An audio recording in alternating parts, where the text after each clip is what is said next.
Ahmedabad crime બ્રાન્ચની ટીમે hybrid ગાંજા, ચરસ અને ડ્રગ્સના જથ્થા સાથે મુદ્દામાલ કબજે કર્યો છે. અમદાવાદ શહેરમાં શાહીબાગ વિસ્તારમાં આવેલ ભારતીય પોસ્ટલ વિભાગની ફોરેન પોસ્ટ ઓફિસમાંથી ટીમની ખાનગી સોર્સ મારફતે મળેલી માહિતી અનુસાર આ મુદ્દામાલ પકડ્યો છે. શાહીબાગ વિસ્તારની ભારતીય પોસ્ટ ઓફિસ ખાતે વિદેશથી આવતી સામગ્રી ચકાસણી દરમિયાન શંકાસ્પદ પેકેટ્સ મળ્યા હતા. પોલીસે તરત જ કાર્યવાહી હાથ ધરી અને જથ્થાની તપાસ શરૂ કરી હતી.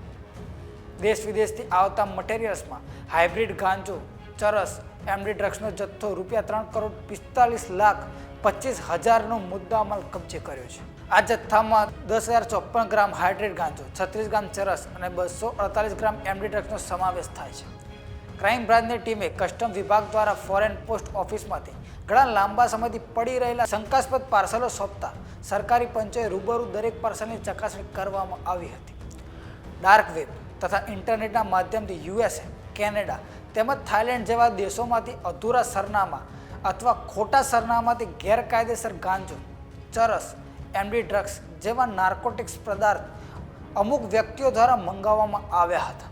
વિદેશથી મોકલી આપવામાં આવતા પાર્સલોમાં સોફ્ટ ટોયસ તથા ખાદ્ય સામગ્રી, પ્રોટીન પાવડર વગેરે ચીજ વસ્તુઓની આડમાં માદક પદાર્થ મોકલવામાં આવે છે. ક્રાઇમ બ્રાન્ચ દ્વારા આ મામલે વધુ તપાસ શરૂ કરી દેવામાં આવી છે. આ વિશે તમારું શું કહેવું છે? અમને કોમેન્ટ કરીને જણાવજો અને જોતા રહો વાઇબ્સ ઓફ ઇન્ડિયા. આભાર.